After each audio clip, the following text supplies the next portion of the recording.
Welcome back. I'm really pleased to welcome into the Luck on Sunday studio for the first time Jim J.A. McGrath, the 20-year commentator for the BBC. I have to distinguish between Jim J.A. McGrath and Jim McGrath, many years of Channel 4 and Timeform. Who'd have thought there would be two arrive at the same time? But he's known as J.A., Aussie Jim, the Croc, whichever. He's here. Good to see you, Croc. Good to see you, Nick.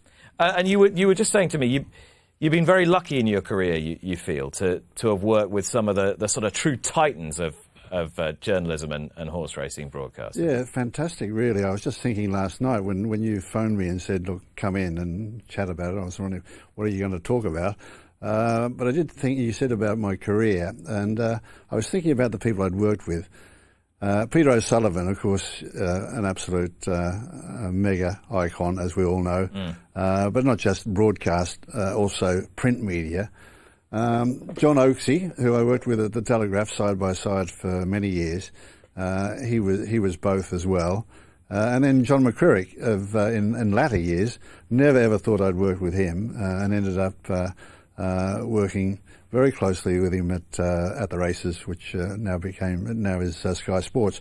So yeah, three greats, and the one common thing with all of them is just how easy they were to work with. You know, it was amazing.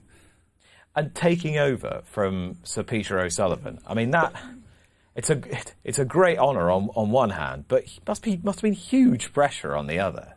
It was huge pressure, and I think people at the Beeb were very, very worried about it. But I think that, and Peter was my greatest supporter. I mean, when I went to see Jonathan Martin, the head of sport, he said, this is a very, very unusual situation. He said, you have actually been mentioned as Peter's successor in print by Peter, and we haven't even conducted the interview. So it was pretty unusual. So yeah, it was daunting in a way, but in other ways, our styles were so different and our backgrounds were so different. I think that really helped. And do you think that appealed to him? He sort of anointed you as his successor. Yeah, he wanted something that was a counterpoint to him. He was a great friend, you know, a really good mate. You know, we used to at least twice a year go and have a lunch just ourselves and have a drink, and that he was very supportive, and I will always appreciate that. Great friend. Could you keep up? Pretty hard. Wait for age. He'd always trounce me. Take me back to where it all started for you. Started going to the races with my dad. My dad was a rails bookie in Melbourne and around the country areas as well, around Melbourne, the provincial tracks. Went to the races, loved it. I went to my first meeting at a place called Pakenham, not Fakenham, Pakenham with a P, and I was aged 4.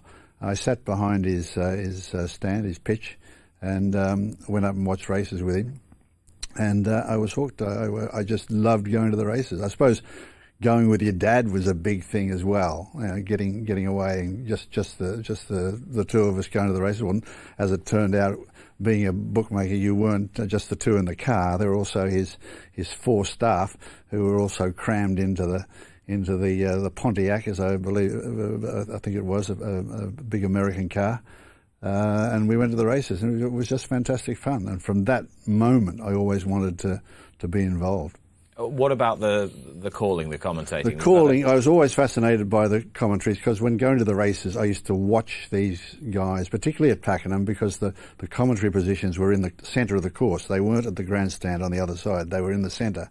And these commentators, you could actually go and watch them commentate, you know, at ground level. You could see them and what they were doing, and it did fascinate me, and always did. And radio was a big thing, you know. Radio, it wasn't TV, it was radio. And well, Bert Bryant, who was the #1 caller for many years in Melbourne, he was the highest paid radio personality in Australia. You know, back in the 50s, he was getting 100,000 Australian dollars, which would be, be equivalent to $1 million now. You know, I mean, it was mega. And when you consider that a metropolitan meeting in Melbourne on a Saturday would be covered by 4 different radio stations, it just gives you an idea of how big it was. And were you a performer by nature? Did that aspect of it appeal to you? I think somewhere inside there is a bit of that. Yeah, I think somewhere inside you want to perform. There must be something in there along those lines, and I think racing commentary really lends itself to that. If you have that little bit of theatrical flair, if you like, inside you.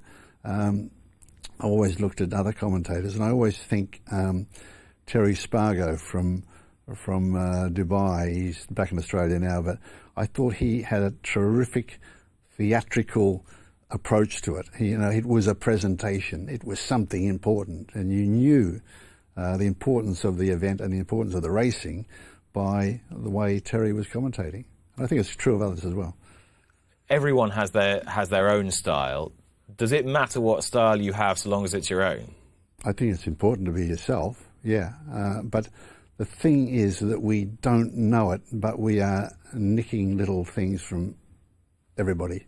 All of us, our ears are open, and we're always thinking, oh, that was good. And you subconsciously clock that, and you find it just popping into your repertoire, if you like, during the commentary. If something appeals to you cannot deliberately sit down and write down phrases and say, this is what I'm going to say when that happens, because it's a reflex thing.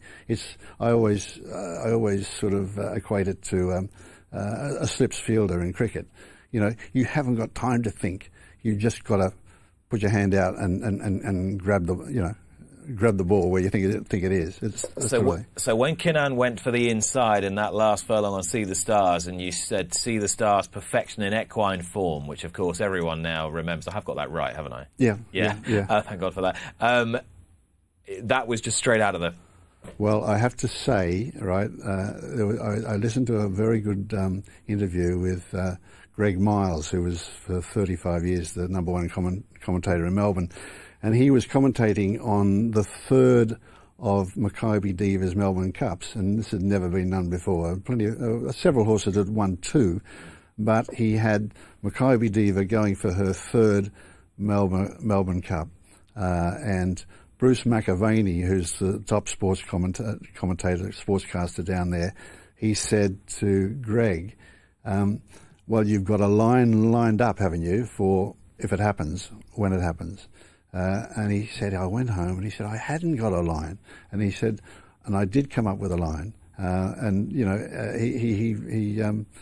he came up with a good line too. But it did strike home to me that when you're doing these events, it's important, you owe it to the horses and to the occasion to actually get it right.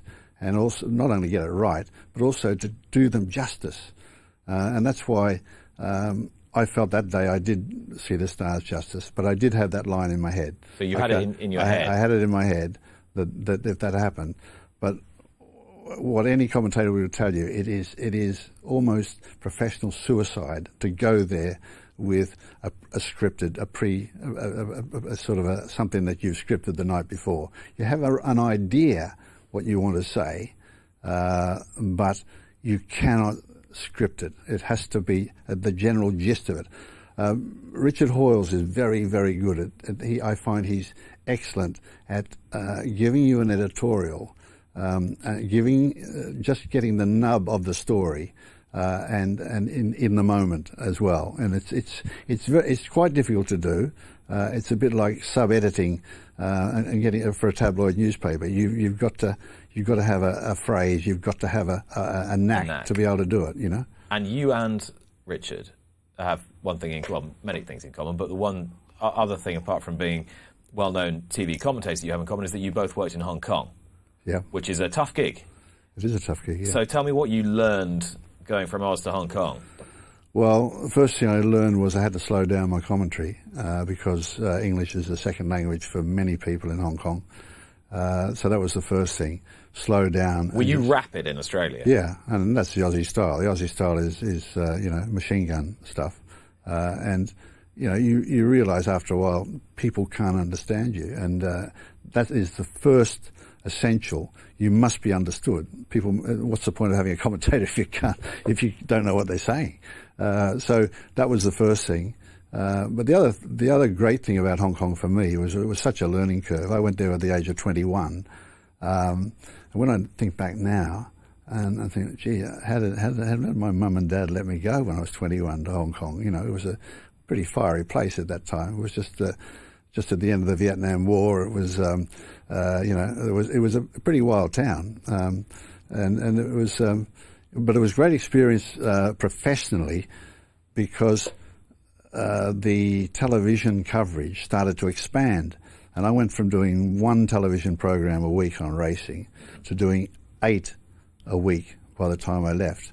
We'd do a preview, we'd do a mini preview before the news, we'd do a preview, we'd do a review, and then on the Wednesday night we'd have live telecast for 4 hours, and on a Saturday we'd have it live for 5 hours. So it was a terrific learning curve, making every mistake in the book, as you can imagine, but really good training. So I'm guessing there was nothing that was going to frighten you when eventually you came to England in the 80s. I think what was refreshing was it was a lot of different horses, and it was a lot of variety. The tracks, they were so different. I was used to going, initially, for the first 5 years I was in Hong Kong, was Happy Valley only.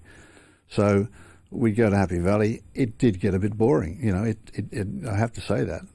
Then when Sha Tin opened up, 1978, it was fantastic. You know, we had different style of racing, we had bigger tracks, we had more horses, and it just was a lot more variety. But the thing that was great about the UK for me was the different tracks. That was the first thing, but also the variety of racing. Absolutely outstanding. And how was life as a racing journalist come commentator different when you started here to how it is now? Well, I think the media has changed so much, and it's not just in racing; it's overall.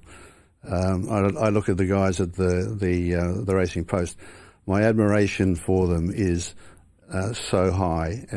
It's the young reporters of today. What they have to do on a race day was probably about 4 times what I had to do when I was at the Racing Post when it started.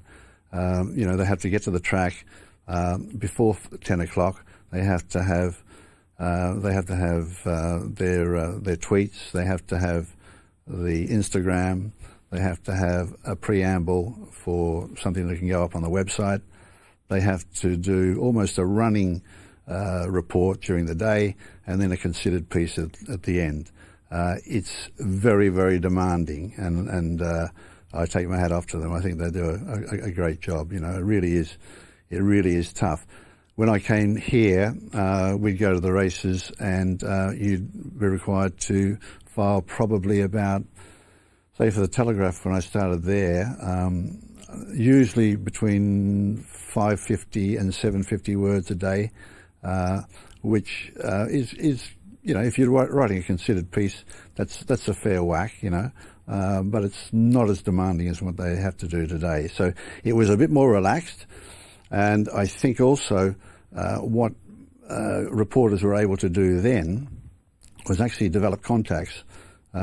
You know, you look at people like Claude Duval and Colin McKenzie, who you've had on this program before.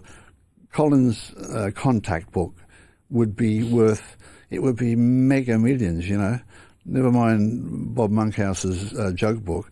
Colin's contact book would be worth thousands of pounds, you know, the people that he had in there and who he could contact. And that was a big thing, being able to actually find the people, contact them, and to get the stories. Now, the media is manipulated by Twitter and by the social media. The stars put out what they want you to the line that they want you to take, basically. And because there are so few reporters now compared to days of old, they haven't got time to actually go and check the stuff. When I started the Racing Post, Howard Wright, an excellent news editor, he used to give me a press release, or maybe give me 3 or 4 press releases when you walk into the office, and he said, "Right, try and find out what they're not wanting to tell us." And that was That was your job. Don't just write the press release. Find out what they're hiding, and that was the task. So these days they can't do that because they haven't got the time. And you had this lovely position where you were working for the Racing Post and the Telegraph on one hand, and then calling on the other. So you had the sort of investigative side of it, and then you had the adrenaline buzz of calling all these races. Yeah. You talk about people just copying little bits of other people's work. I mean, do you concede that, well, actually, even if you don't concede, I'll tell you anyway, that you set the tone for another generation? It was a very different world that you walked into to the one that it is now, commentary-wise. Yeah, and I think I was fortunate in that I was so different, my style was so different, that they didn't know what to do with it. Those at the top, and I was told by other commentators, Robin Gray and Rawley Gilbert and those people, said, "Well, you can't say that, you can't do that." And I said, "Why not?" I said, "Well, we were told several years ago that's not our style. You don't do that." And I just ignored it and just kept on going. And of course, they ended up saying, well, that's okay.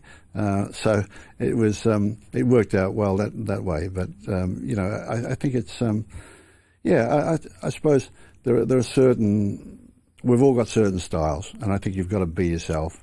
I'm an Aussie commentator, and yes, what I am is all part of my background. It's what I've picked up over the years as well, what I've seen, what experiences I've had. Did you awaken British racecourses from their sort of post-war military slumber?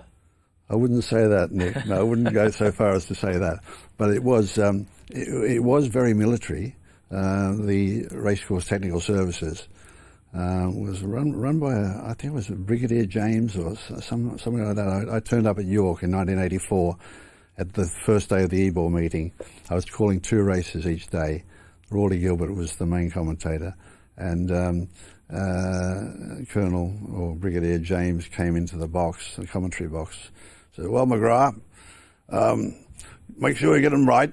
And I think it was a four runner race over 2 miles. Spicy Story won the race, trained by Ian Balding. And I said, "Well, I hope so, Brigadier. I hope I can get the 4 right."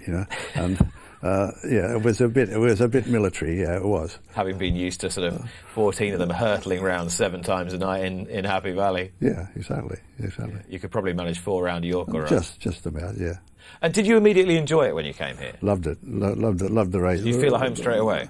Racing, we came here, my wife and I, we came here with our 4 kids, all born in Hong Kong, and we came here for 18 months. That was the stint. It was Graham Rock was a great friend of mine, first editor of the Racing Post. He got me the job, and we said we'll do 2 flat seasons and do the jumps in the middle, and that'll do me. We'll go back to Australia, and that's it. I'd done 13 years in Hong Kong, and I thought, well, this will be a really nice way to go back and look for a job there. But 18 months became a lot longer. Maybe a few decades. 35 years, yeah. And the most prized role of all, the BBC, the BBC's horse racing commentator, taking over from Sir Peter O'Sullivan. You mentioned Sir Peter. Everyone will remember your tributes to Julian Wilson, who was your host for a long time. You worked with Claire Balding. You talked about Graham Rock, Willie Carson. What do you think now, when you look back on those BBC days, about there not being any racing on the BBC? I think it's a great sadness to me, and many times you say to yourself, did I do enough? Did I do enough behind the scenes to actually convince them that they should continue on? I'm not suggesting for a moment that I was that powerful that I could actually sway opinion, but I should have possibly have weighed in a bit more heavily.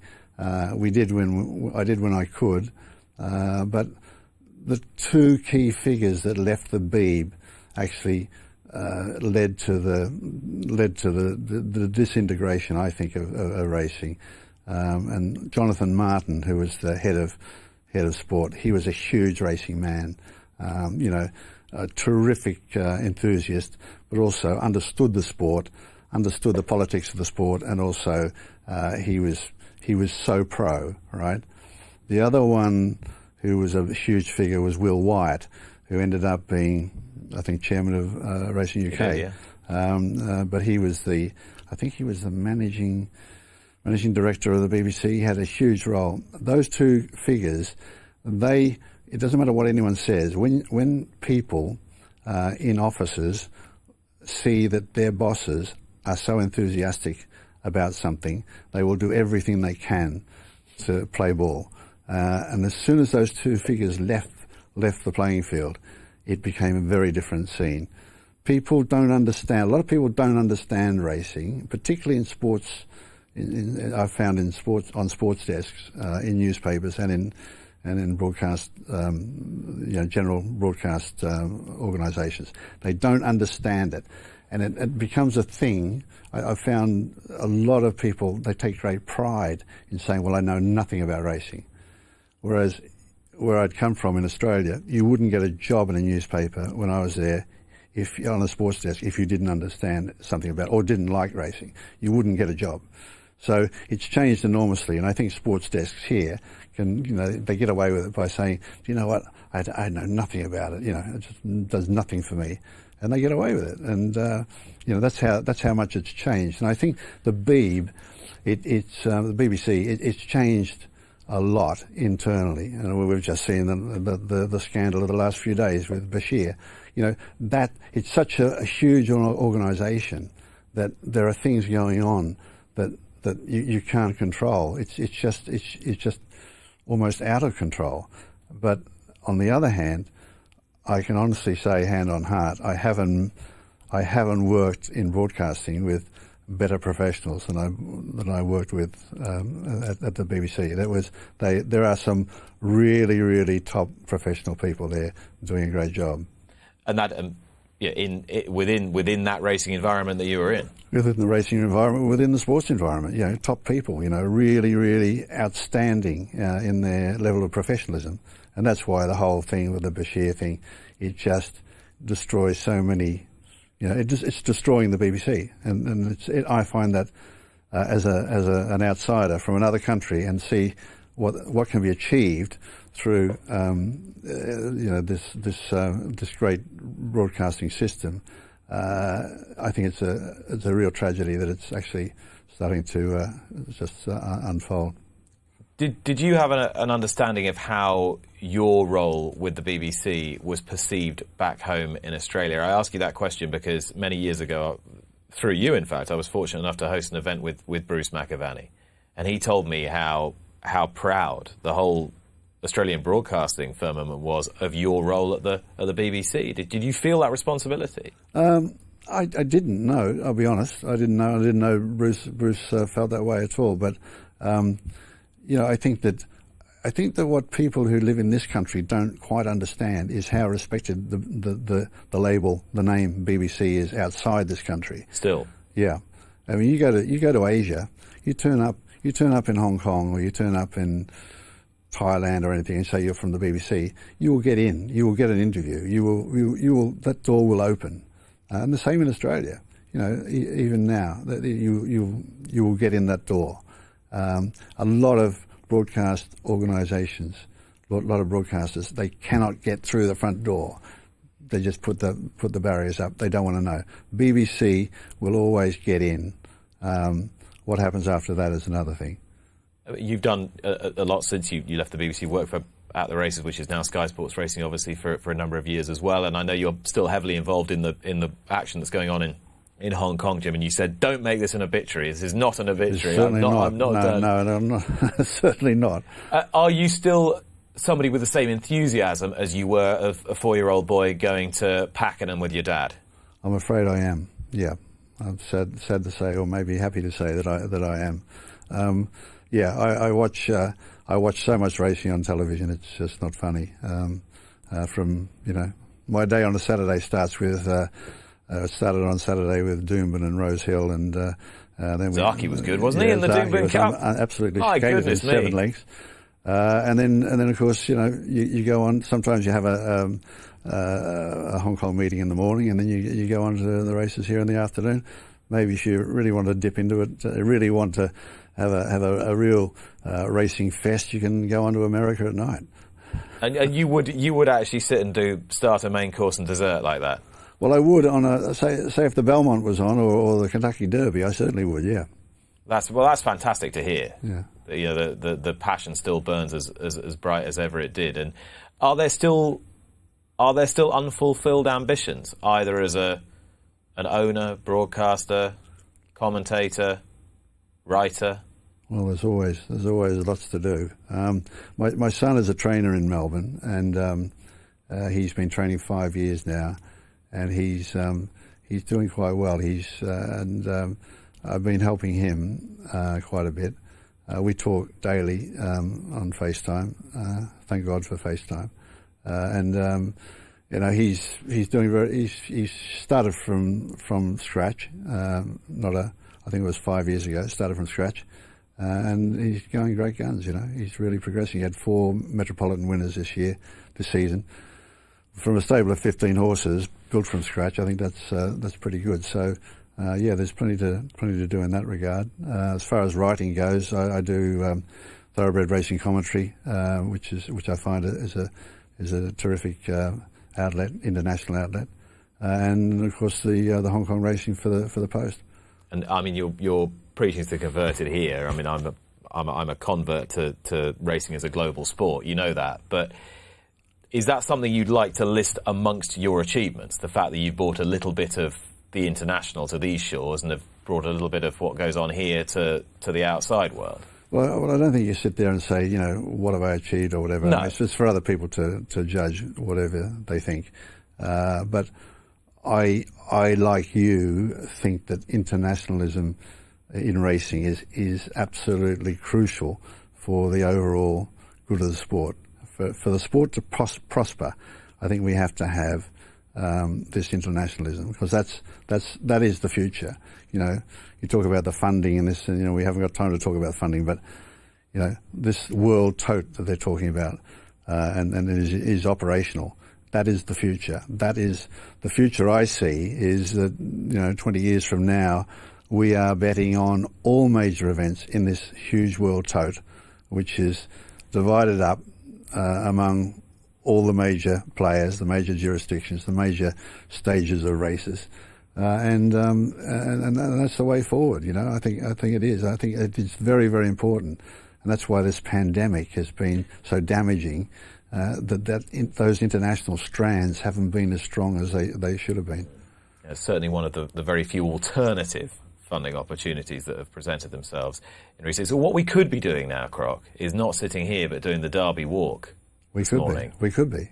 Whether either of us have got the correct footwear for the Derby Walk, I'm not sure. One man who has and is on it now is David Yates, newsboy from the Daily Mirror. Morning, David. Hello, Nick. How are things? Very well, thanks. Yeah, the Croc and I are very sorry we can't be with you on the Derby Walk this morning. Yes, I'm sure you are. Where have you got to now? Well, myself and Joe Rendell of the Jockey Club, we're just going past Clapham Common. We're about 200 yards, I would say, from Clapham South tube station. So we've been comparing life stories. Mine didn't take very long, but luckily Joe's took a bit more. So yeah, I think we're on schedule so far. Everything seems to be going to plan. So for those who aren't familiar, where do you start? Right, well, we start at the Tatzel's Tavern, which is, I think, where the old sales ring was, more or less opposite Harrods in Knightsbridge.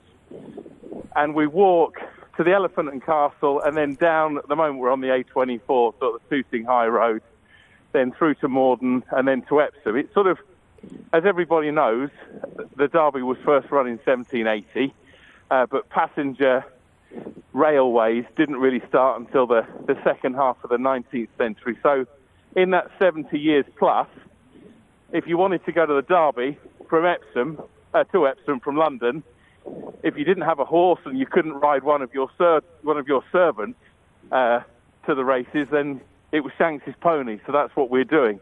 It's an amazing thing to think that people walked 20 odd miles, loads of boozing, loads of betting, any other indulgences of the flesh that might be going on. Sadly, I don't think there'll be any of those today.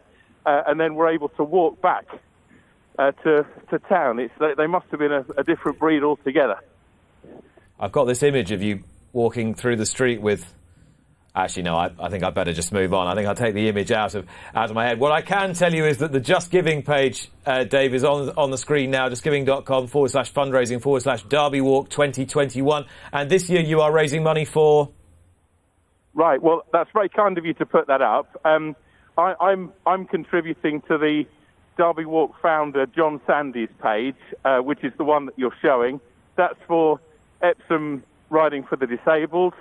Obviously, in the last couple of weeks, with the very sad and untimely death of Tyrone Williams, you and I both watched videos from the Lambourne Riding for the Disabled, and we know what a worthy cause that is.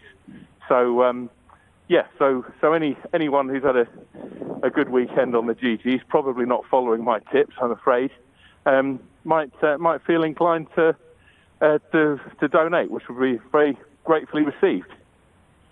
Dave, thanks so much. I will definitely be putting something in there for your troubles this morning. Thanks so much for talking to us. Thanks, Nick. All the best, Jim. David Yates on the Derby Walk. Good man. Wonderful, yeah. He's done the Land's End to John O'Groats cycle, the Derby Walk. Incredible, isn't it? Is there a fitter member of the racing press room? No, I doubt it. Thanks so much for your time today. Lovely to be here. I hope you've enjoyed it. I've certainly enjoyed your company, and we'll see you very soon. Hope so. Subscribe to Racing TV to be notified when more Luck on Sunday videos are appearing online. And don't forget to join me for the show every Sunday morning from 9 o'clock with the best guests.